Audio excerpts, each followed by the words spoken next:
नमस्कार, मैं हूं संजय शर्मा। आप देख रहे हैं 4 PM बिहार। राजीव जी ने बता दिया कि भारतीय जनता पार्टी के लिए बहुत बहुत बहुत बुरा समय आने वाला है। ये ग्रहण है, ये ग्रहण बिल्कुल तूफान ला देंगे। सुनिए राजीव जी क्या बताते हैं अमित शाह के लिए खास तौर से। 4 PM न्यूज नेटवर्क में बहुत बहुत स्वागत है राजीव नारायण जी आपका। आप सिडनी के ठंडी ठंडी वादियों में बैठ के मुझसे बात कर रहे हैं। मैं तो जब से आया हूँ तो से मेरा गला ही खराब हो गया है। अच्छा। राजीव जी, गजब इंसान हैं आप। और मैं आज सोच रहा था कि भाई क्या-क्या गजब करते हैं। कितने आप पहले दुनिया के जोशी हैं जिन्होंने 6 महीने पहले कह दिया था कि जुलाई में सत्ता के खिलाफ लोग सड़कों पर आ जाएँगे। 9 महीने पहले, सँभालना 9 मुश्किल। 9 9 मंथ्स महीने पहले, पहले, 9 महीने पहले। सितंबर का बात है, सितंबर हाँ, 2025। 9 महीने। हाँ, बिल्कुल 9 महीने पहले आपने कहा था कि लोग सड़कों पे आ जाएँगे, ये गुजरात लॉबी का, छोटे साहब का, बड़े साहब का हाल खराब हो जाएगा। बिल्कुल वही हो रहा है। अब मुझे राजीव जी ये और बताइए कि ये चीज़ें रुकेंगी तो कब रुकेंगी? क्योंकि इतना हल्ला हो गया, राहुल गांधी थाने में जाके धरने पर बैठ गए। एफआईआर हुँ, लॉन्च करानी पड़े लॉ एफआईआर लॉन्च करनी पड़ी दिल्ली पुलिस को। जैन जी और जैन अल्फा ने पूरे देश में तूफान मचा दिया है। जरा सा पंगा होता है वो सड़क पे, और प्रधानमंत्री जी की तो इंस्टाग्राम पे वो मजाक उड़ा रहे हैं, वो मजाक उड़ा रहे हैं कि मुंह दिखाने लायक छोड़ा नहीं।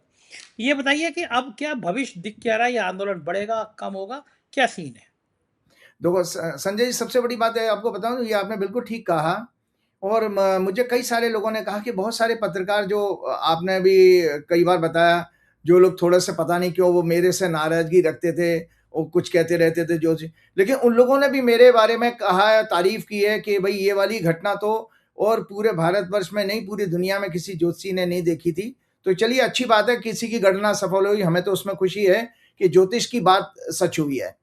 तो संजय जी, आपको मैं बताता हूँ, सबसे पहले आपको पिछले प्रोग्राम में जो आपने मेरा सिडनी से रिकॉर्ड किया था, उसका ये मैं राइट अप दिखा देता हूँ। मैंने क्या कहा था 16 अगस्त के प्रोग्राम में कि बुध जो है 22 तारीख को चेंज हो रहा है, 22 अगस्त को। और बुध जैन जी का सिग्निफिकेटर होता है, स्टूडेंट्स का, और बुध हमारे वैदिक ज्योतिष में एजुकेशन का सिग्निफिकेटर भी है। तो दर्शकों, ये देख लो जरा सा, और ये 16 अगस्त का राइट अप, और नीचे वाला पोर्शन देख लेना, ये हाईलाइट किया हुआ मैंने। संजय जी, जो मैंने कहा था उसकी शुरुआत हो गई कि भाई आप अभी जो बात बता रहे कि राहुल गांधी ने वो दिल्ली पुलिस को मजबूर कर दिया एफआईआर के लिए। उधर वो कॉकरोच जनता पार्टी के साथ में भी जो राजस्थान में उन ये स्कूल का जो विजिट करने गए थे, कोई रांका करके हैं, उनके उनके ऊपर मारपीट जो की। तो देखिए, एक आप हम लोग सब, मैं अक्सर अपने प्रोग्राम में बताता हूँ ना कि हम सब ग्रहों के अधीन है। बृहस्पति संहिता का ये कोट है, हम सब ग्रहों के अधीन है, चाहे समाज का साधारण व्यक्ति हो या बड़े से बड़ा व्यक्ति हो, ये ग्रह ही हमारे अच्छे या बुरे फलों के देने वाले हैं। तो देखिए, ग्रह योग ऐसा बनना है। अब आपने कॉकरोच पार्टी के जो मेन प्रवक्ता थे, उनमें से एक है रांका, वो राजस्थान के रहने वाले, उनकी आपने मारपीट कर दी। अब वो मामला आंदोलन, उन्होंने कहा अब तो हम राजस्थान के शिक्षा मंत्री का इस्तीफा मांगेंगे, या तो उनको पकड़ो। तो ये सब चीजें मैं इसलिए बता रहा हूं कि ग्राउंड तैयार हो, ग्रह क्या करता है ना, उस चीज को शांत नहीं होने दे रहा है। तो लगातार आप देख रहे हैं कि पूरे भारतवर्ष में जगह जगह स्कूल में आग ये फैल चुकी है। जो आप जैन अल्फा की बात कर रहे हैं, छोटी छोटी बच्चियों ने, लखनऊ में आप सोचिए, उन बच्चियों ने हाईवे जाम कर दिया। 200-250 बच्चियां थी और क्या नारे लगा रही थी, डीएम को लाओ, सीएम को लाओ। और इन बच्चियों के अंदर देखो कहां से इतनी समझ आ गई कि डीएम और सीएम तक को वो रिस्पॉन्सिबिलिटी है। तो ये जो लिखा था, मैंने ये लिखा कि जब ये 22 अगस्त 2026 को जो बुध चेंज हुआ, लगभग 7:20 पर भारतीय समय के अनुसार, मैं हालांकि ऑस्ट्रेलिया में बैठा हूं, लेकिन कैलकुलेशन में सारे इंडिया के हिसाब से करता हूं, क्योंकि इट विल वेरी डिफिकल्ट कि हम जगह जगह से कैलकुलेशन नहीं कर सकते। तो ये कुंभ लगन की कुंडली बनी थी संजय जी, और उस कुंभ लगन की कुंडली में सूर्य और बुध राहु केतु के प्रभाव में साथ में घर में थे।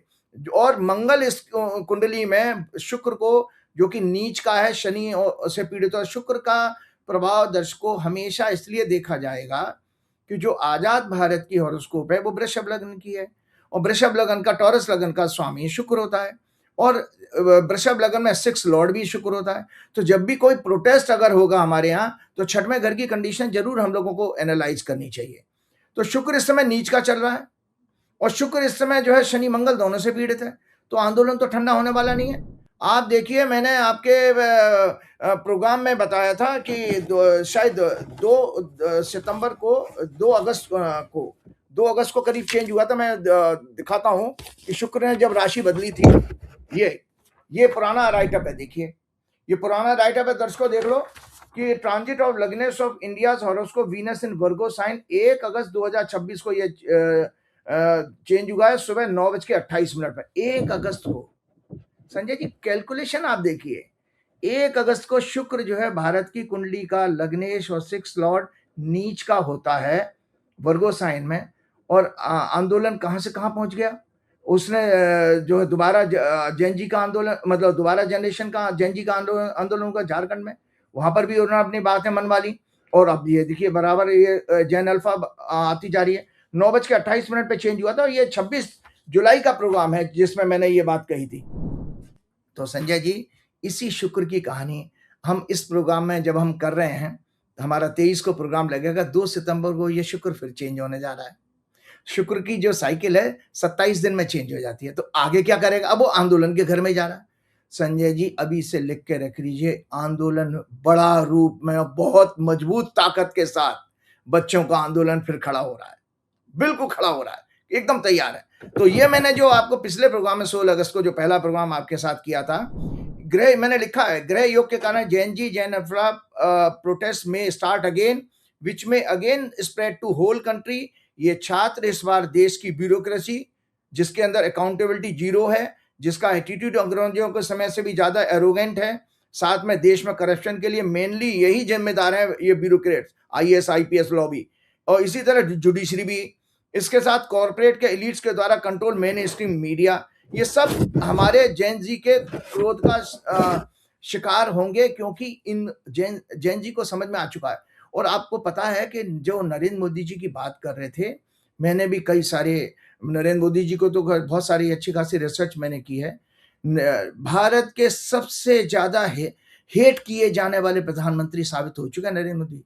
ये आप लोग माने या ना माने, गोदी मीडिया माने या ना माने, लेकिन इतिहास गवाह है कि आज तक के इतिहास में इतना किसी प्रधानमंत्री से आम जनता को, बच्चों को, युवा पीढ़ी को नफरत नहीं हुई थी जितना इनसे हुई है। ये इसका कारण ये, उन्होंने जब रील बनाना शुरू किया, देखिए वो बंद करना पड़ा उनको। वो लोग उनके अंधभक्त कह रहे 5 करोड़, गोदी मीडिया कह रहे 5 करोड़ लोगों ने 5 करोड़ लोगों ने गाली देने के लिए व्यू किया था उनका रील जो है, क्यों गाली देनी, मुझे गाली देने, मैं आपकी वीडियो देखूंगा नहीं देखूंगा। तो वो उससे वो उनकी सारी बैंड बज गई। अब वो मंत्रियों को डायरेक्शन देते फिर रहे हैं कि सब मंत्री जाएं, सब मंत्री भी ऐसी गाली खाएंगे, क्योंकि कर्म तो अच्छे हुए ही नहीं है 12 साल में। तो अब आते हैं, हम बात करते हैं जो प्लान। इस समय हमारा प्रोग्राम ये रहता है कि हम नई क्या गणना लेकर के आए। हाँ संजय जी, सबसे पहले ये भारत की कुंडली मैं आपको दोबारा दिखा रहा हूँ। ये वृषभ लगन की 15 अगस्त की 1947 की हॉरोस्कोप है।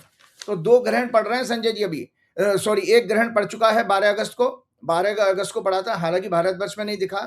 दर्शकों को बार बार मैं बता देता हूँ, ग्रहण आपके यहाँ दिखे या न दिखे, सूरज के अस्तित्व को, सन के एग्जिस्टेंस को तो आप नहीं भुला सकते हैं, सन तो है, लेकिन हम लोगों को, ज्योतिषी को, एक एस्ट्रोलॉजर को, क्योंकि सूर्य जो है राजा का और रूलिंग गवर्नमेंट का सिग्निफिकेटर होता है, तो उसका एनालिसिस हमारे लिए तो बहुत महत्वपूर्ण है। तो राजा मतलब governance, government, government agencies, bureaucracy, और दूसरा चंद्रमा। तो चंद्रमा जो चंद्र ग्रहण होता है वो प्रजा के लिए देखा जाता है ज्यादातर। और एक और आपके ज्योतिष के शास्त्रों के अनुसार बता दूं संजय जी, कि ये कहा जाता है कि ये ऐसी ज्योतिष में मान्यता है पूर्व काल के ऋषियों की, कि अगर एक पक्ष में, मतलब 15 दिन के अंतर पर 2 ग्रहण पड़े, तो ये राजा और प्रजा दोनों के लिए कष्टकारी होते हैं। तो प्रजा को भी कष्ट आएगा ही आएगा, क्योंकि जब आंदोलन करेंगे तो कुछ ना कुछ तो सरकार को वो करना पड़ेगा। तो अभी मैं आपको बता दूं, ये तो थी 12 अगस्त के सोलर इक्लिप्स की हॉरोस्कोप, ये देख लो। और ये दोनों अपने ऑफिस में बोलिए साथ साथ लगा देंगे। ये 28 तारीख को रक्षाबंधन के दिन दूसरा ग्रहण, चंद्र ग्रहण पड़ने जा रहा है। सबसे बड़ी बात है कि आप लोगों को मैं बताता हूँ कि भाई मैं चूंकि साइंस का स्टूडेंट हूँ, तो मुझे साइंस के एंगल से भी बताना चाहिए, नहीं तो लोग कहेंगे कि भाई आप क्या नॉन साइंटिफिक बातें करें। सोलर इक्लिप्स कब पड़ता है दर्शकों? In solar eclipse the moon comes in between the sun and earth. जो चंद्रमा है वो सूर्य और पृथ्वी के बीच में आ जाता है और उसकी सनलाइट को रोक लेता है, and blocks the direct sunlight reaching the earth following condition should be fulfilled for this celestial phenomena. Solar eclipse के लिए it must be a new moon, मतलब अमावस्या होनी चाहिए। Longitude of moon must be near Rahu और Ketu and it latitude should be 0। और इसी तरह से लूनर इक्लिप्स जो है, here earth comes in between sun and moon, यहाँ पर पृथ्वी सूर्य और चंद्रमा के बीच में आ जाती है। तो जो चंद्रमा पर जो रोशनी पड़ती है वो पृथ्वी से रिफ्लेक्ट होकर के जाती है, and earth shadow falls on the lunar surface and completely blocks the direct sunlight reaching the moon. The only light reflected from the lunar surface has been reflected by earth atmosphere. इसीलिए red moon दिखाई देता, क्योंकि जो पृथ्वी के ऊपर हमारा atmosphere है उससे रिफ्लेक्शन होकर के वो लाल रंग का दिखाई देने लगता है चंद्रमा, जब आप 28 तारीख को देखेंगे, जहां भी जिस देश में देखा जाएगा। And it appears reddish, so it is called reddish moon. तो आपको पता है लूनर इक्लिप्स जो है संजय जी, जो 28 तारीख को, जिस दिन हमारे यहाँ रक्षाबंधन मनाया जाएगा, कोई पूर्णिमा पड़ेगी ना, हमेशा चंद्र ग्रहण पूर्णिमा को पड़ता है और अमावस्या के दिन सूर्य ग्रहण होता है, कंडीशन है। तो चंद्रमा का जो चंद्र ग्रहण पड़ रहा है सुबह 8 बजे शुरू होगा, 8:04 पर। इसका मैक्सिमम 9:43 तक रहेगा और मोक्ष होगा इसका 11:22 पर। तो ये चंद्र ग्रहण पड़ा तब ब्रह्मांड में संजय जी उस समय कन्या लग्न उदय हो रहा है, और जब सूर्य ग्रहण पड़ा था 12-13 को, उस समय मेष लगन था। और उसमें भी देखिए मेष लगन की कुंडली में जो मैंने दर्शकों दिखाई है, उसमें 10वां घर होता है राजा का, सत्ता का, और संजय जी उसका स्वामी 12वें घर में था शनि, और चौथा घर होता डोमेस्टिक हैप्पीनेस का, वो पाप ग्रहों के प्रभाव था, मंगल और केतु के बीच में सैंडविच हो रहा था। ये हॉरोस्कोप है, इसमें देखिए। और सबसे बड़ी बात है इसमें, शुक्र जो है नीच का, मंगल 6वें भाव में आंदोलन के घर में था, और शनि मंगल दोनों से पीड़ित हो रहा था। अब इसी तरह से ये जो मैं देख रहा हूँ यहाँ पर शुक्र नीच का लग्न में आ गया संजय जी, इस पर मंगल की दृष्टि पड़ रही है। मंगल 8वें घर का लॉर्ड है कन्या राशि के लिए, और शनि जो है इसमें 7वें घर में बैठा है, जो 6वें घर का लॉर्ड है। हमने आपके अक्सर प्रोग्राम में कहा था संजय जी, ये जितना भी ड्रामा करते रहे हैं ये बीजेपी वाले, कोई बहुत बड़ा सेक्स स्कैंडल सरकार के लिए खतरा बनने जा रहा है, बहुत बड़ा सेक्स स्कैंडल। ये चंद्र ग्रहण का प्रभाव जो है, क्योंकि आंशिक है, ये 3 महीने तक कम से कम इस प्रभाव रहेगा। इन 3 महीनों में बहुत बड़ा सेक्स स्कैंडल, सेक्स एब्यूज का कोई केस, महिलाओं का शोषण का केस आएगा, जो सरकार के लिए नाक में दम कर देगा, क्योंकि मंगल की चौथी दृष्टि जा रही है इस नीच के शुक्र के ऊपर, और शनि की 7वीं दृष्टि जा रही है। साथ में धनु राशि भी पीड़ित हो रही है शनि मंगल दोनों से, जो चौथा घर है। और जब चंद्र ग्रहण पड़ रहा है उस दिन चंद्रमा राहु केतु के साथ 6वें भाव में पीड़ित है। तो संजय जी के बारे में बात करते तरह मैं ये बताना जा रहा हूं कि आपकी भारत 6 अप्रैल 1980 की हॉरोस्कोप में चंद्रमा जो कि नीच राशि में है, रोग और आंदोलन झगड़े के भाव में बैठा है, और 3rd हाउस से पाप ग्रहों से पीड़ित है, मंगल से पीड़ित हो रहा है। और शुक्र जो कि 5th लॉर्ड 12th लॉर्ड है, शनि द्वारा पीड़ित है, शनि भी पाप ग्रहों के प्रभाव में। ये दोनों फीमेल्स को सिग्निफाई करते हैं। 12वां भाव अपमान त्याग पत्र का होता है, जिसमें शुक्र प्लेस है, इसलिए नारी शक्ति, विमेन पावर के रूप में छोटी छोटी बच्चियां नरेंद्र मोदी को जमकर गाली दे रही हैं। उनकी भ्रष्ट सरकारों, केंद्र और राज्यों की का जमकर पर्दाफाश कर रही हैं। ये बच्चियां नरेंद्र मोदी के राजनीतिक जीवन को बर्बाद करके भारत के काले इतिहास के रूप में जाना जाए ऐसा बना देंगी। याद रहे, भारत की हॉरोस्कोप में 5th हाउस शनि मंगल दोनों से पीड़ित है, जो हमने जो इंडिया की चार्ट आपको दिखाई थी। और इसके अलावा संजय जी इसमें और अच्छा, बच्चों का ये आंदोलन न्याय, सम्मान, अधिकारों के लिए, गरिमा के लिए एक धर्म युद्ध है, जिसमें उनकी विजय 100% निश्चित है। कुंडली में 5th लॉर्ड बुध Jain ji, Jain alpha 3rd house में, 9th Lord, 4th Lord, 3rd Lord और 6th लॉर्ड लग्ना लॉर्ड वीनस के साथ है। अतः इन बच्चों को सदैव विजय सफलता प्राप्त होने का ग्रह योग बना रहा है, क्योंकि तीसरा घर जो होता है दर्शकों, जब 3rd हाउस को देखेंगे तो 5th हाउस पे उंगली रखिएगा तो 5th हाउस से 11th हाउस बनता है। किसी की कुंडली में भी एक बहुत अच्छा ज्योतिष का योग बता रहा हूं, किसी की हॉरोस्कोप में अगर 3rd हाउस में 5th लॉर्ड बैठा तो उसके बच्चे बहुत अचीवर बनते हैं, सक्सेसफुल जीवन में, ऐसा रिसर्च में देखने में। तो कॉन्फिडेंस 11th हाउस सफलता अचीवमेंट का बनता है, 3rd हाउस। परिणाम हमारे सामने है संजय जी। पहले जंतर मंतर के आंदोलन से धर्मेंद्र प्रधान का इस्तीफा, अमित शाह मोदी का ब्रांड खत्म, पूरे देश की चेतना जगाई इन बच्चों ने। इसके बाद झारखंड में अपनी मांगे मनवाकर सफलता पाई। अब आगे ये आंदोलन 2 सितंबर के वीनस के राशि परिवर्तन करने पर बुध के राशि परिवर्तन जो 22 अगस्त को हो चुका है, उसके साथ और जो दो इक्लिप्स पड़े हैं 12 तारीख को और आपके 28 तारीख को, ये एजुकेशन इंस्टीट्यूशन में फैल जाएगा। ये जो हमने बात की कि पूरे शिक्षा के क्षेत्र में, कि छोटे-छोटे स्कूलों में आप स्कूल ठीक करो का जो आंदोलन है, तो आपने देखा कि इस आंदोलन की पहुंच कहां तक हो गई, गांव देहात तक चली गई है। ये पूरे देश में फैल गया है आंदोलन। अब आपको गोदी मीडिया दिखाए ना दिखाए, उससे हमें कोई फर्क नहीं पड़ता है, क्योंकि ये इस आंदोलन को रोक नहीं पाएंगे। इससे समाज के प्रत्येक वर्ग, किसान, आदिवासी, पिछड़े, दलित, सभी का समर्थन प्राप्त होगा इस आंदोलन को।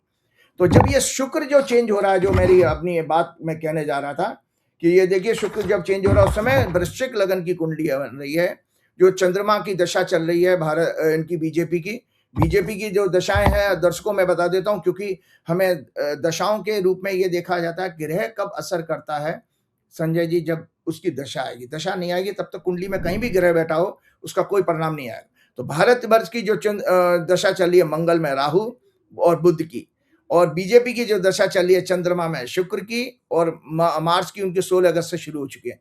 बीजेपी के लिए 16 अगस्त से बहुत खराब समय है, ऑलरेडी बहुत खराब समय है, और 20 सितंबर तक का उनको बहुत जबरदस्त डेंजरस पीरियड है। तीसरी कुंडली में बताता हूं अमित शाह की। मैंने आपके पिछले प्रोग्राम में भी कहा था 24 अगस्त से अमित शाह के लिए बेहद कष्टकारी समय शुरू हो रहा। अमित शाह अपनी गद्दी बचा नहीं पाएंगे, इतनी हालत खराब हो जाएगी अमित शाह की, इतनी हालत खराब हो जाएगी, क्योंकि अमित शाह की हॉरोस्कोप में जुपिटर, मरकरी, केतु का पीरियड शुरू हो चुका है। 24 अगस्त से होने वाला है अगले दिन हमारे प्रोग्राम के, और 11 अक्टूबर तक रहेगा। तो केतु इनकी कुंडली में, जन्म की कुंडली में चौथे घर में, चौथा घर होता है सिंहासन का, तो इनका सिंहासन तो गया।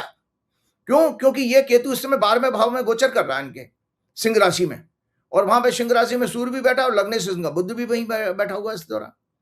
तो ये अमित शाह जी के लिए तो बहुत बहुत ही डेंजरस है। हालांकि वो कहां से वो पेड़ के नीचे वो मुद्दा ले आए, वो वंदे मातरम, वो उसमें मैं आज समय रहेगा तो जरूर बोलूंगा। कांग्रेस की कुंडली में दशा चल रही है शनि वीनस की, और राहुल गांधी की कुंडली में राहु शनि राहु की दशा चल रही है इस समय। तो संजय जी, ये जो हमने आपको बात की, अब इसके बाद मैं आपको बताना चाह रहा था कि जो इंडिया का जो हॉरोस्कोप मैंने आपको अभी दिखाया था, अपने 14 सितंबर 2025 के प्रोग्राम में, वो राइट अप आप लोगों के पास है, मैं दोबारा समय नहीं खराब करूंगा, आप दिखाइएगा। 14 सितंबर 2025 की भविष्यवाणी बार बार लेकर के आइएगा, क्योंकि ये जो भी कोई ज्योतिष पर रिसर्च करने वाले स्टूडेंट्स हैं वो देखें कि कैसे किसी आंदोलन को 9 महीने पहले प्रेडिक्ट किया जा सकता है। तो 14 सितंबर के प्रोग्राम में भारत के हॉरोस्कोप डिस्कस करते हुए मैंने पहले ही प्रेडिक्ट कर दिया था कि 6 सितंबर 2025 से शुरू होने वाली मंगल की दशा, उस समय हॉरोस्कोप का 5th हाउस उदय हो रहा था मंगल की जब दशा शुरू हुई है। जो आप लोगों के पास कुंडली भी है, जब मंगल की दशा शुरू हुई, ये वाली हॉरोस्कोप है, जब मंगल की दशा शुरू हुई थी, ये जरूर अपने साथ में लोगों को रखनी चाहिए देखने के लिए, और रिसर्च करें उसमें। जो युवाओं और समय जो युवाओं, एजुकेशनल इंस्टीट्यूशन, बुद्धि, ज्योतिष, भक्ति, इमोशंस को सिग्निफाई करता है। 5वें घर से क्या देखा जाता है? Education institution, intellect, astrology, devotion, भक्ति, इमोशंस को सिग्निफाई करता है। संवेदना शुरू हो रही है, इसमें इंटेलिजेंट स्टूडेंट्स का विदेशों में ब्रेन ड्रेन होगा, ये मैंने कहा था। एजुकेशन इंस्टीट्यूशन में paper leak, corruption in education system etcetera के लिए जैन जी का आंदोलन हो, ये मैंने कहा था। 10वां घर, संजय जी आपको ध्यान से सुनिएगा दर्शकों, एक हम लोग जब रिसर्च करते थे तो ये हम लोगों ने, ये कभी ज्योतिष की किताबों में आपको इस तरह की एनालिसिस नहीं मिलेगी। 10th हाउस पे उंगली रखिए, फिंगर रखिए 10th हाउस से, वहां से काउंटिंग एंटी क्लॉकवाइज करिए तो 5th हाउस 8वां घर बनता है, और 8वां घर हमेशा मृत्यु के रूप में देखा जाता है। तो याद रखिए संजय जी कि सत्ता की मृत्यु, इस सत्ता का, इस तानाशाही सत्ता का अंत 5वें घर से ही होगा। 5वां घर होता है युवाओं का, शिक्षा का। तो ये कॉज क्या तैयार हुआ? नरेंद्र मोदी जो 2047 और जाने लोग कहते थे कि आजीवन ये प्रधानमंत्री पद पर ही रहेंगे, उनकी सारी गद्दी, उनकी सारी कैलकुलेशन खत्म हो गई। उनका जितना अरबों खरबों रुपए खर्च करके बच्चियों ने, तो उनका ब्रांड ही खत्म कर दिया। भाग नरेंद्र, 56 इंच का छोटा बंदर, भाग नरेंद्र। अब एक नया गाना आया जो आने वाले टाइम में बहुत पॉपुलर होने वाला है, वो ये कहा, भाग नरेंद्र अब जैन जी आती है। ये गाना दर्शकों याद रखिए न, बहुत हिट होने वाला है। तो 10th हाउस से जब हम फिंगर रखते हैं तो 5th हाउस पर 8th हाउस बनता है रिप्रेजेंट, अगर उसमें यानी सत्ता का अंत या मौत। इसलिए काल ने नरेंद्र मोदी की तानाशाह सरकार, देश में आरएसएस का कब्जा, गोदी मीडिया, इन सभी का अंत इस देश की युवा पीढ़ी के द्वारा ही लिखा था, ऐसा जो है काल ने पहले से तैयार कर दिया है। अब संजय जी ये कर क्या रहे हैं? इन्होंने एक नया सगुफा छोड़ा। एक चीज और बता, पुरानी भविष्यवाणी, क्योंकि ज्योतिष की बात करता हूं, ये मैंने आपके 23 जुलाई के प्रोग्राम में, शनि जब वक्री हुआ था, 27 जुलाई को शनि वक्री हुआ था और 10 या 11 दिसंबर तक रहेगा। संजय जी सारा का सारा काम शनिदेव ने किया है। जो लोग जानते रहे हैं, ज्योतिष को समझते हैं, उनको ये देखना चाहिए कि 10वें घर का स्वामी शनि, और हमने एक रिसर्च की थी मंडे एस्ट्रोलॉजी की किताब में, अक्सर दिखाता हूं कि जब भी 10th लॉर्ड अगर रेट्रोगेट होता है, कोई सरकार का सत्ता परिवर्तन होता है, तो 10वें घर में कोई हरकत जरूर होगी। या तो 8वें घर का संबंध बन जाए, 12वें घर का संबंध बन जाए, या 10th लॉर्ड अगर रेट्रोगेट हो जाए तो सत्ता के उखड़ने का संकेत बनता है। तो हमारे शनिदेव 27 जुलाई को, दर्शकों याद करिए, 27 जुलाई के बाद में क्या घटना घटी है? 20 जुलाई को आपका आंदोलन, जैन जी का वो प्रोटेस्ट था संसद का, उस आंदोलन ने कहां से कहां धर्मेंद्र प्रधान का इस्तीफा करा दिया, इस शनिदेव ने। तो ये अभी तो 11 दिसंबर तक है। तो नरेंद्र मोदी जी को किसी तरह का ये सांस नहीं लेने देंगे। शनि के वक्री होने पर संवैधानिक संस्था सुप्रीम कोर्ट भी सरकार के आंदोलन के मिस हैंडलिंग में अचानक हस्तक्षेप करेगी। तो देखिए सुप्रीम कोर्ट ने किया, जो अभी आपने हाल फिलहाल में पिछले इसी हफ्ते में देखा कि सुप्रीम कोर्ट ने 5 लोगों की एक कमेटी बना दी है, एसआईटी कमेटी बनाई है, जो जांच करेगी जो आंदोलन पर, जैन जी के कॉकरोच आंदोलन पर ऊपर जो अत्याचार किया गया था अमित शाह की पुलिस द्वारा। और मैंने इसमें यह भी लिखा है, Venus Ketu will be afflicted by both Mars and Saturn. कहते हैं बहुत बड़े संघर्ष, हिंसा और दुखद समाचारों का ग्रह योग बन रहा है। विपक्ष के नेताओं पर बड़ी कार्रवाई होगी। आंदोलन का असामाजिक तत्वों द्वारा, सरकार मोदी शाह की साजिश द्वारा हिंसक बनाने का षड्यंत्र होगा।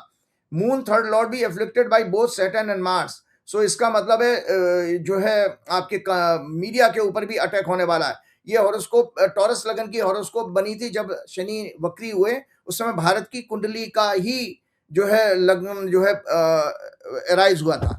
अब आपको एक चीज बताना चाह रहा था कि सबसे बड़ी एक कंट्रोवर्सी नरेंद्र मोदी जी ने, अमित शाह जी ने जो की है, उसके बारे में सच देश के सामने मेरा लाना एक जो है जिम्मेदारी है।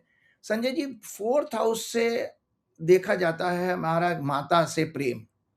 तो माता से प्रेम इसी तरह से आपको 4th हाउस से क्या नाम है, देश के बारे में अगर कहा जाए तो देश से प्रेम माना जाएगा। लेकिन 9th हाउस होता है हमारे आइडियोलॉजी का।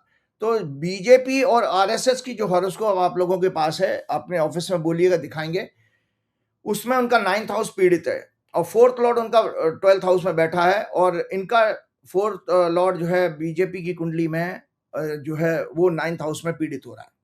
तो संजय जी इनकी राष्ट्रवाद और राष्ट्रभक्ति दोषपूर्ण है, सच्ची नहीं है। इसका उदाहरण ये मैं बताता हूँ, ये राइटअप जरूर मैं, क्योंकि मामला कॉन्स्टिट्यूशन से रिलेटेड है, तो बिना फैक्ट्स के बात करना अच्छी बात नहीं है।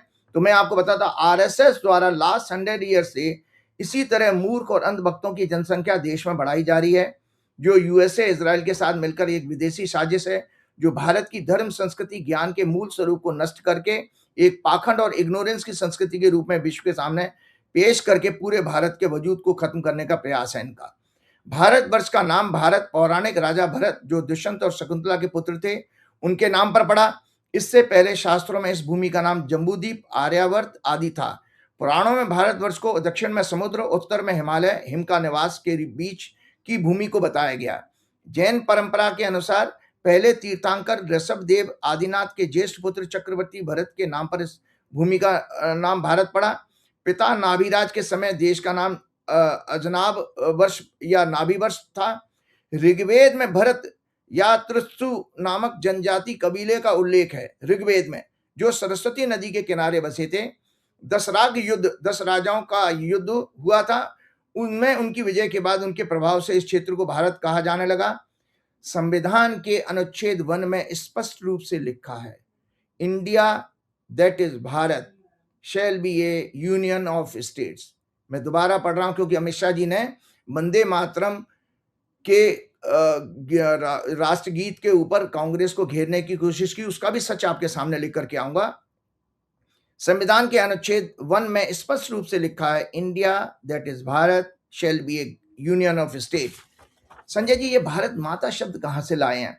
भारत का संस्कृत में शाब्दिक अर्थ है ज्ञान में रत, अर्थात ज्ञान में निरंतर लगा हुआ, जो कि भा प्लस रत 2 शब्दों से मिलकर बना है। भा का अर्थ होता है ज्ञान, रत माने यानी लगा हुआ, रम धातु से बना हुआ, 2 शब्दों से मिलकर बना, ज्ञान में निरंतर लगा हुआ। माँ भारती या भारत माता की अवधारणा हमारे धर्म ग्रंथों के अनुसार प्राचीन नहीं है। ये मुख्य रूप से 19वीं सेंचुरी के उत्तरार्ध में बंगाल में फ्रीडम मूवमेंट और राष्ट्रवाद के रूप में विकसित हुई। ऐसा इसलिए माना गया क्योंकि बंगाल के लोग मुख्यतः देवी को पूजते हैं, देवी यानी नारी शक्ति की उपासना करते हैं, इसलिए यह जेंडर चेंज हो गया, भारत से भारत माँ भारती बना दिया गया, क्योंकि भारत ही नाम हमारे शास्त्रों के अनुसार है और आपके संविधान में भी वही लिखा है। इन 1866 बंगाली लेखक भूदेव मुखोपाध्याय की व्यंग्यात्मक रचना उनविंश पुराण में सबसे शुरुआती साहित्यिक उल्लेख मिलता है। आदि भारती या आदि भारती को आर्य स्वामी की विधवा के रूप में चित्रित किया गया, जो विदेशी शासन में दुखी मातृभूमि का प्रतीक थी। 1873 में किरण चंद्र बंदोपाध्याय ने एक नाटक भारत माता पर लिखा। 1882 में बंकिम चंद्र चट्टोपाध्याय के उपन्यास आनंद मठ में वंदे मातरम गीत शामिल हुआ। इसमें मातृभूमि को दुर्गा, काली और जगत धात्री जैसी देवियों के रूप में देखा गया। यह गीत फ्रीडम आंदोलन का मुख्य नारा और प्रेरणा स्रोत बन गया। 1905 में कलाकार अवनींद्र नाथ टैगोर ने प्रसिद्ध पेंटिंग में मूल रूप से इसे बंग माता नाम दिया गया, लेकिन सिस्टर निवेदिता के सजेशन पर इसे भारत माता कहा गया। इसमें केसरिया वस्त्र पहने 4 भुजाओं वाली शांत देवी को दिखाया गया, जिनके हाथों में पुस्तक, धान की बालियां, सफेद वस्त्र और माला है। तो ये सत्य है कि शास्त्रों के अनुसार पृथ्वी को, ये लोग क्या तर्क देते हैं कि पृथ्वी हमारे यहाँ माता मानी गई, बिल्कुल सच है, पृथ्वी को हमारे यहाँ माता माना गया, लेकिन भाई जो पाकिस्तान अलग होगा उसको पिता कहेंगे क्या? या अमेरिका की भूमि को पिता कह दोगे? भाई पृथ्वी का मतलब है संपूर्ण पृथ्वी, विश्व की। अमेरिका की पृथ्वी भी हमारी माता है, क्यों? माँ का रूप दिया गया ना। तो ये सत्य है कि शास्त्रों के अनुसार पृथ्वी संपूर्ण को माता स्वरूप माना गया, लेकिन जब भारत वर्तमान भारत माता के रूप में देखा जाता है, जो पाकिस्तान अखंड भारत का हिस्सा है, उसे आरएसएस, बीजेपी, बीएचपी वाले किस रूप में देखेंगे? क्या Sri Lanka, Nepal, Bangladesh, Pakistan, Burma, England, USA, middle east पिता बन जाएंगे क्या? क्योंकि आप माता तो अपने आप को कह रहे हो। तो इन्हें स्पष्ट करना चाहिए। हमारे वेदों के अनुसार जो दर्शन है वो वसुदेव कुटुंबकम का है, यानी संपूर्ण पृथ्वी एक संयुक्त परिवार की तरह है। तो संजय जी, एक मैं भी नहीं गा सकता, मुझे संस्कृत आती है, मैं संस्कृत पढ़ी भी है, मैं भी पूरा वंदे मातरम पूरा गा नहीं सकता हूँ, लेकिन आज दर्शकों को कंट्रोवर्सी है पूरा। किसी ने कहा था, मैंने कहीं सुना कि बीजेपी का कोई भी नेता पूरा राष्ट्रगान गा दे तो वो कुछ भी कर लेंगे, क्या कंप्रोमाइज कर लेंगे। मैं आपको बता, गा ही नहीं सकते कोई, क्योंकि ये जो गीत है वंदे मातरम, दर्शकों इसलिए कि मेरा काम था कि आपके जो भी समाज में एक पिछले हफ्ते में कंट्रोवर्सी चल रही है उनको भी मुझे स्पष्ट करना, मेरी एक रिसर्च रहती है, क्योंकि धर्मशास्त्र पे मैं बोल सकता हूं। तो संजय जी, इसलिए मैंने ये टॉपिक लिया था कि वंदे मातरम जो गीत है वो पूरा बंगाली भाषा और संस्कृत में है। संस्कृत तो मुझे आती, बंगाली भाषा में भी है। तो उसको इन्होंने क्या किया कि हमारे जो संविधान निर्माता थे और जो कांग्रेस की कार्य समिति की 1937 में जो मीटिंग हुई थी, उसमें रविंद्रनाथ टैगोर से सलाह ली गई थी, उनका डिसीजन था। तो मैं आगे पढ़ के बताता हूँ। ये गीत है, पूरा गीत नहीं गाऊंगा, ये पूरा गीत आप लोगों के लिए मैं शेयर करता हूँ, आपके सोशल मीडिया पे आप देखिए प्रोग्राम में। वंदे मातरम बंकिम चंद्र चट्टोपाध्याय द्वारा रचित प्रसिद्ध गीत है, जो उनके उपन्यास आनंदवन 1882 में प्रकाशित हुआ। यह भारत का राष्ट्रीय गीत है। मूल रूप से यह संस्कृत बंगला मिश्रित भाषा में लिखा गया है। वंदे मातरम सुजलाम सुफलाम मलय जल शीतलाम सस्य श्यामलाम मातरम वंदे मातरम शुभ्र ज्योत्सना पुलकितम यामिनीम फुल कुसुमित द्रुम दल शोभनी सुहासिनीम सुमधुर भाषिणीम सुखदाम वरदाम मातरम वंदे मातरम। इसका अर्थ है, हे माता मैं तुम्हें प्रणाम करता हूँ, तुम मीठे जल से भरी हुई हो, फलों से लदी हुई हो, मलय पर्वत की शीतल हवा मतलब चंदन की शीतल हवा से ठंडी हो और हरी भरी फसलों से श्यामल दिखती हो। तुम्हारी रातें चंद्रमा की शुभ ज्योत्सना से रोमांचित होती हैं।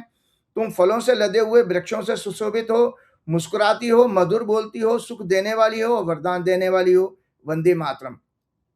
सप्तकोटि कंठ कल कल कल निनाद कराले, दुसप्त कोटि भुजय धृत खरक खरकर वाले अबला, केन माँ एत बले बहुबल धारणीम नमामि तारिणीम रिपुदल वारिणीम मातरम। वंदे मातरम। करोड़ों कंठों से निकलने वाली गर्जना से भयंकर और दो गुनी भुजाओं में धार धार तलवारें लिए हुए माता, तुम अबला कमजोर तुम्हें कौन कह सकता है। तुम अनेक शक्तियों से संपन्न हो, उद्धार करने वाली हो, शत्रु सेना का नाश करने वाली हो, मैं तुम्हें प्रणाम करता हूं। वंदे मातरम। ये दो स्टैंजा जो है, दो छंद शामिल किए गए थे।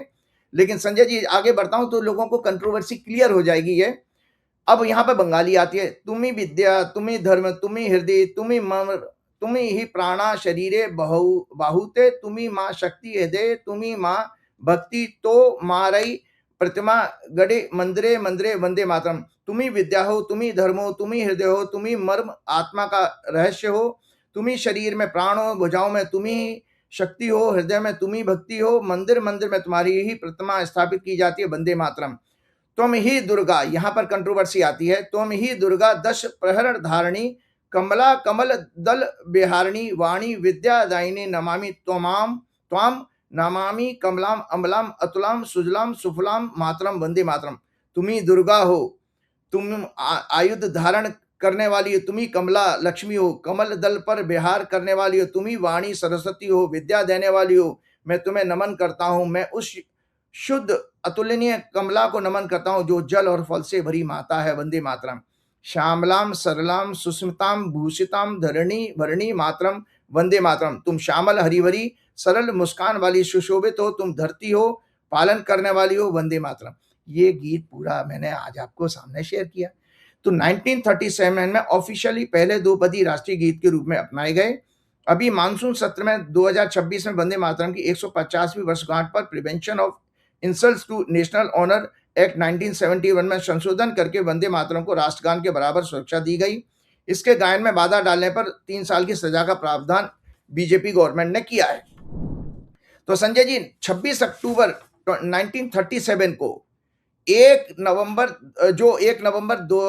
1937 तक चला था भारतीय राष्ट्रीय कांग्रेस का कार्य समिति का अधिवेशन, CWC का, जिसमें महात्मा गांधी थे, कांग्रेस अध्यक्ष जवाहरलाल नेहरू थे उस समय, सरदार पटेल, सुभाष चंद्र बोस, मौलाना आजाद, राजेंद्र प्रसाद आदि प्रमुख नेता थे, शामिल थे। नेहरू जी और बोस ने रविंद्रनाथ टैगोर से राय मांगी थी। तब टैगोर जी ने स्पष्ट किया कि पूरे गीत को आनंद मठ के संदर्भ में पढ़ने पर मुस्लिम भावनाओं को ठेस पहुंच सकती है, क्योंकि आनंद मठ की ये माता की मुस्लिम लीग के खिलाफ लिखी गई थी कविता, और पहले दो छंदों ने अलग राष्ट्रीय पहचान और प्रेरणादायक महत्व हासिल कर लिया है, जिसमें किसी भी समुदाय को कोई आपत्ति नहीं हो सकती। पहले दो छंद मातृभूमि की सुंदरता, उर्वरता, नदियों, फसलों आदि का वर्णन करते हैं। ये धर्म निरपेक्ष और समावेशी हैं। बाकी छंदों में दुर्गा, लक्ष्मी, सरस्वती आदि देवी देवताओं का उल्लेख है। 1930 में मुस्लिम लीग, जिनके साथ हिंदू महासभा ने कई बार सरकारें बनाई, कुछ जो श्यामा प्रसाद मुखर्जी उसमें उप मुख्यमंत्री थे, कुछ मुस्लिम नेताओं ने आपत्ति जताई। कांग्रेस का उद्देश्य था कि फ्रीडम मूवमेंट में यह गीत सभी समुदायों के लिए स्वीकार हो, राष्ट्रीय प्रतीक बने। इन दो छंदों का गायन केवल राष्ट्रीय सभाओं में निश्चित किया गया था। अगर व्यक्ति अपनी इच्छा से कभी पूरा गाना चाहे तो उसमें कहीं रोक टोक नहीं थी, कांग्रेस के टाइम में भी। ये केवल राष्ट्रीय तो संजय जी इस चीज को इन्होंने कंट्रोवर्सी बनाया। और आपको पता है 24 जनवरी 1950 को संविधान सभा द्वारा रविन्द्रनाथ टैगोर द्वारा 11 दिसंबर 1911 को मूल रूप से बंगाली भाषा में भारतो भाग्यो विधाता नाम से लिखा गया। इस कविता में कुल 5 पद हैं, लेकिन राष्ट्रगान के रूप में केवल पहला पद, जिसकी अवधि 52 सेकंड है, गाया जाता है। 27/12/1911 को भारतीय राष्ट्रीय कांग्रेस के कोलकाता अधिवेशन में पहली बार गाया गया था। वो जनगण मन अधिनायक जय भारत भाग्य विधाता, तो ये उसमें लिखा गया था। एक और इसी तरह का राष्ट्रीय गीत मोहम्मद इकबाल ने देशभक्ति की कविता, जिसका मूल नाम तराना ए हिंद था, जिसे 16 अगस्त 1904 को एक वीकली मैगजीन में प्रकाशित किया गया था। संजय जी, हमने भी बचपन में जब हम 26 जनवरी और 2 अक्टूबर के और ये 15 अगस्त के प्रोग्राम होते, उस समय ये गीत मैंने भी गाया है। सारे जहां से अच्छा हिंदुस्तान हमारा, हम बुलबुले हैं इसकी ये गुलस्तां हमारा, गुर्बत में हो अगर हम रहता है दिल वतन में, समझो वहीं हमें भी दिल हो जहां हमारा, सारे जहां से अच्छा हिंदुस्तान हमारा। और गोदी में खेलती हैं जिसकी हजारों नदियां, गुलशन है जिनके दम से रश्क जना हमारा, मजहब नहीं सिखाता आपस में बैर रखना, हिंदी है हम, हिंदी है हम, वतन है हिंदुस्तान हमारा, सारे जहां से अच्छा हिंदुस्तान हमारा।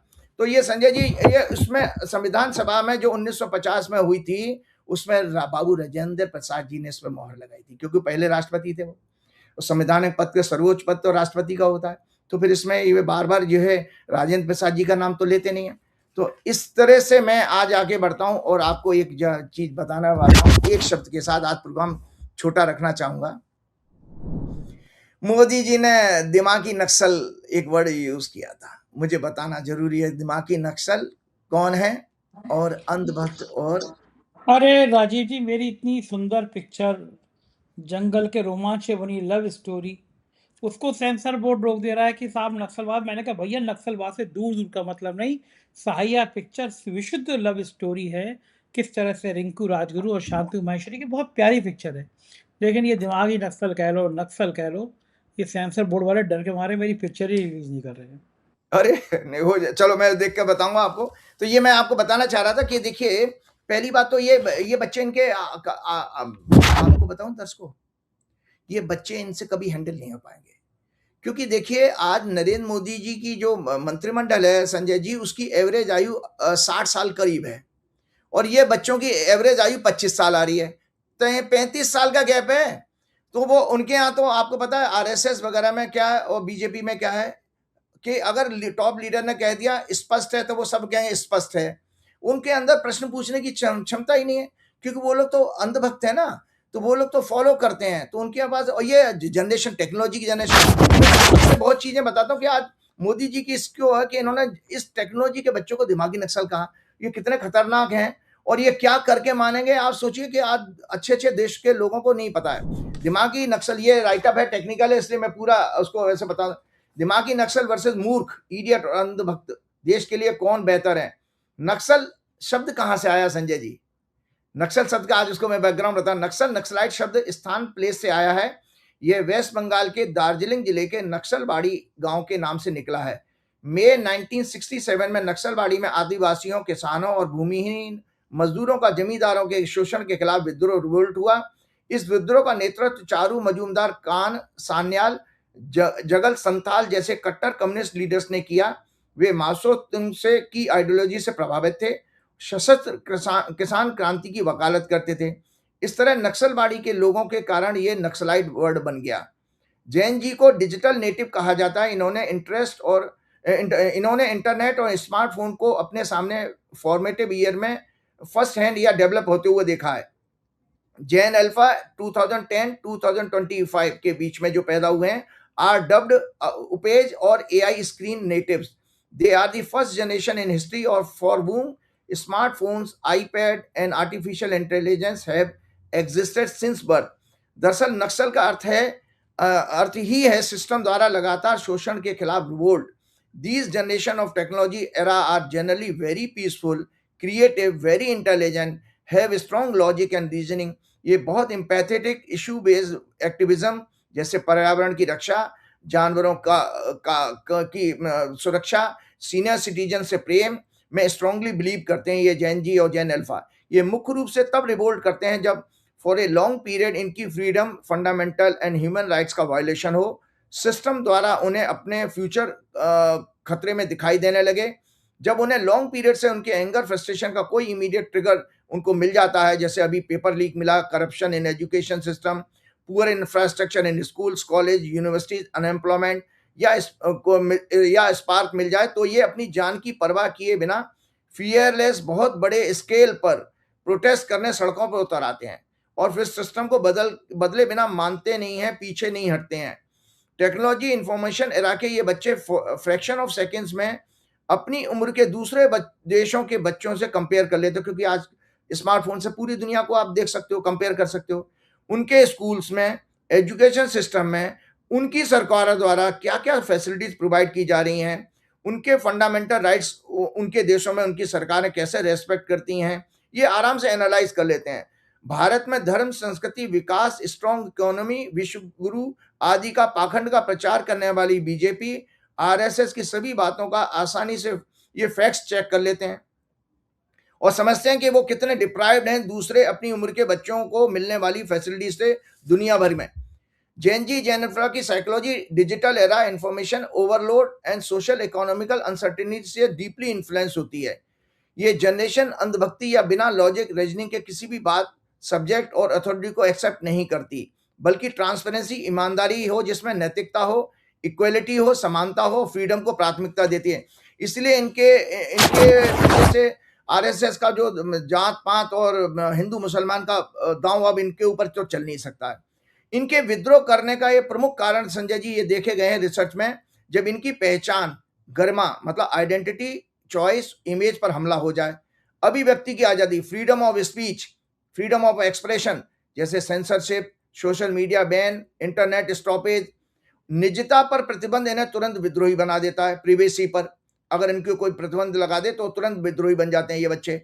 इनजस्टिस और हिपोक्रेसी के खिलाफ होते हैं। अगर इन्हें लगे कि नियम सिर्फ आम आदमी या लोगों या युवाओं के लिए हैं और बड़े-बड़े पदों पर बैठे ब्यूरोक्रेट, एलीट और कॉर्पोरेट के लोग, नेताओं के बच्चे जिसको नेपोटिज्म कहते हैं, भाई भतीजावाद, पावर में बैठे लोग मनमानी कर रहे हैं तो ये सिस्टम को चैलेंज करने से डरते नहीं हैं।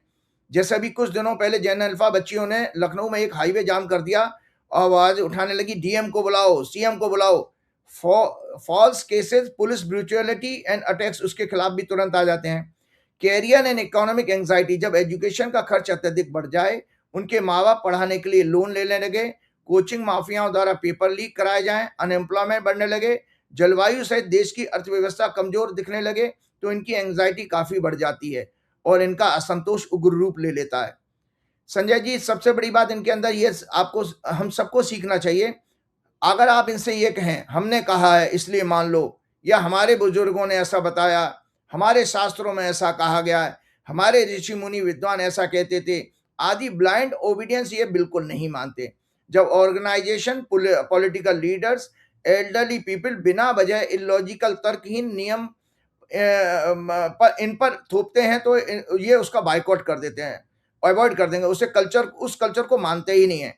इसलिए जैन जी जेन अल्फा दिमागी नक्सल का जो दिमागी नक्सल मोदी जी के हिसाब से का विद्रोह पारंपरिक हिंसक आंदोलन से ज्यादा वैचारिक, digital with correct information, rules and regulation और बायकॉट कल्चर पर आधारित होता है।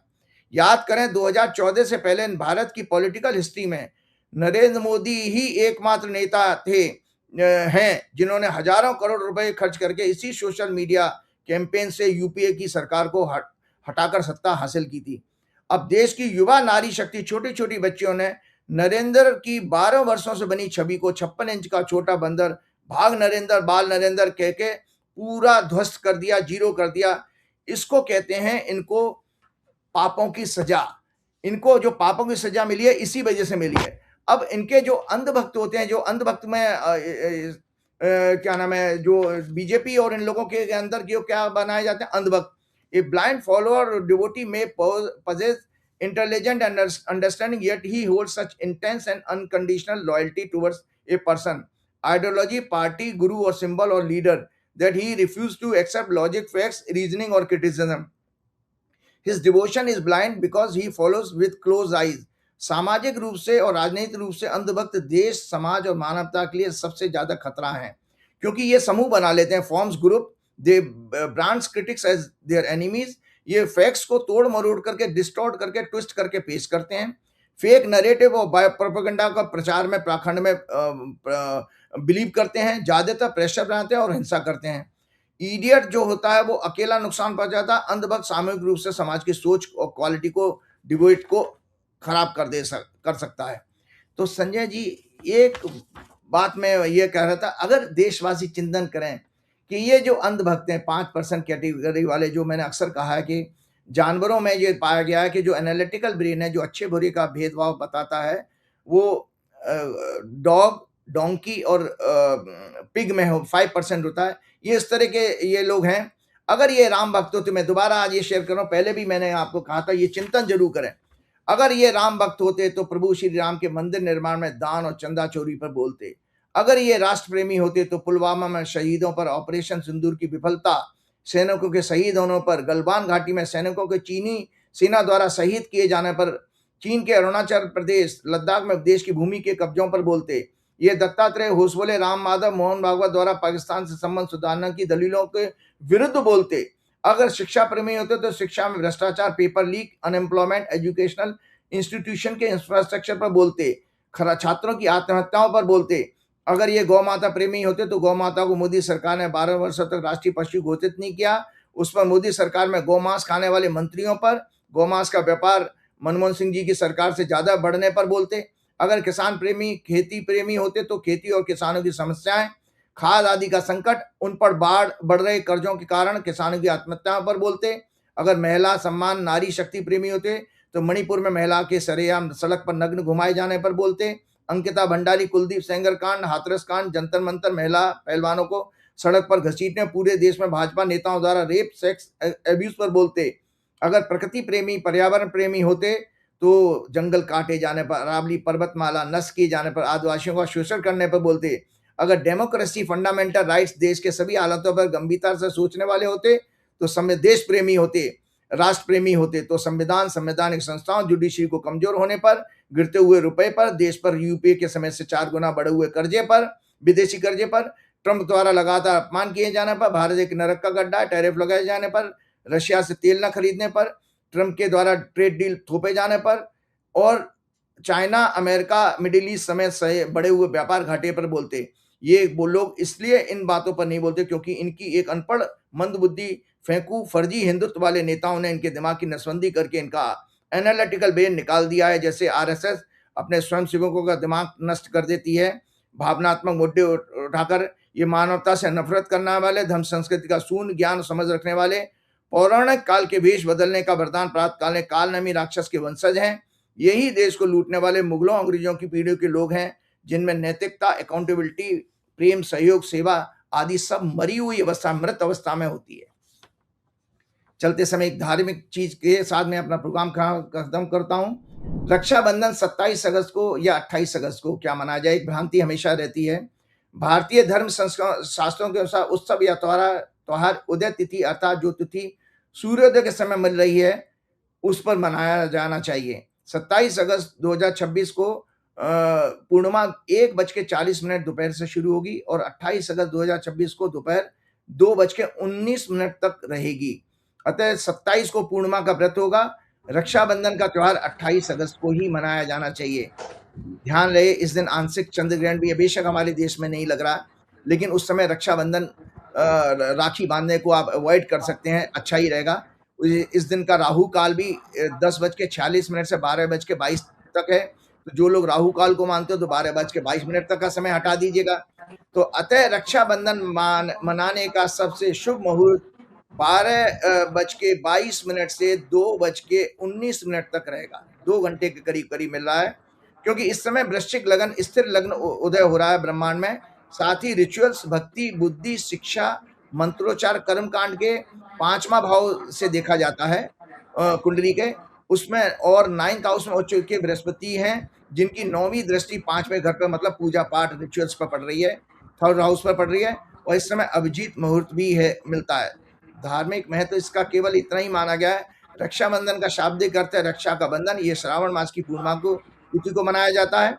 राजा, सबसे महत्वपूर्ण कहानी यही है, राजा बलि और लक्ष्मी ने बलि को देवता दानवों के राजा बलि को राखी बांधकर विष्णु भगवान को पुनः प्राप्त करके बैकुंठ लेकर के आई थी। रविन्द्रनाथ टैगोर ने इसे हिंदू मुस्लिम एकता का प्रतीक भी बनाया था रक्षाबंधन मना करके। सामाजिक रूप से ये नारी सम्मान, पारिवारिक मूल्यों, कमजोरों की रक्षा, मदद की भावनाओं को बढ़ावा देता है। बलि भगवान विष्णु के परम भक्त थे, वे चाहते थे कि भगवान सदा उनके सामने रहें, उनकी रक्षा करें। भगवान ने वचन स्वीकार कर लिया कि पाताल में बलि के द्वारपाल बनकर रहेंगे और माता लक्ष्मी वैकुंठ में अकेली रह गई। तब माता लक्ष्मी ने इसी भाव से राजा बलि को रक्षा सूत्र बांधा था। येन बद्धो बलि राजा दानवेंद्रो महाबल तेन त्वाम प्रतिबद्धानि रक्षे रक्षे मां चल। इसका अर्थ है कि जिस रक्षा सूत्र से दानवों के महाबली राजा बलि को बांधा गया, उसी सूत्र से मैं तुम्हें बांधती हूँ। ये रक्षा सूत्र तुम चलायमान मत होना, स्थिर रहना।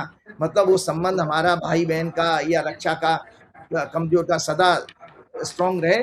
इसके साथ चलते हुए हनुमान जी की भक्ति करते हुए श्री गुरु चरण श्री गुरु सरोज चरण सरोज रज निज मन को सुधार, रघुवर बिमल जसु विमल जो जसु दायक जो फलचार। दायक फल चार। बुद्धिहीन तनु बुद्धिहीन जान तनु के जान के पवन बोलो कुमार पवन कुमार, बल बल बुद्धि विद्या बुद्धि देव विद्या हरऊ कलेश का। जय देव। श्री राम, जय हनुमान। तो बहुत शुक्रिया राजीव जी। ये थे राजीव नारायण जी, और पूरा कैलकुलेशन करके उन्होंने बताया कि ये ग्रहों के नतीजे भारतीय जनता पार्टी के लिए कितने खतरनाक होने वाले। राजीव जी गजब की भविष्यवाणी करते हैं, बड़े तर्कों के आधार पे करते हैं, और बहुत भविष्यवाणियां 100% सही हैं। आप क्या सोचते हैं उनके बारे में बताइएगा जरूर। शुक्रिया, थैंक यू।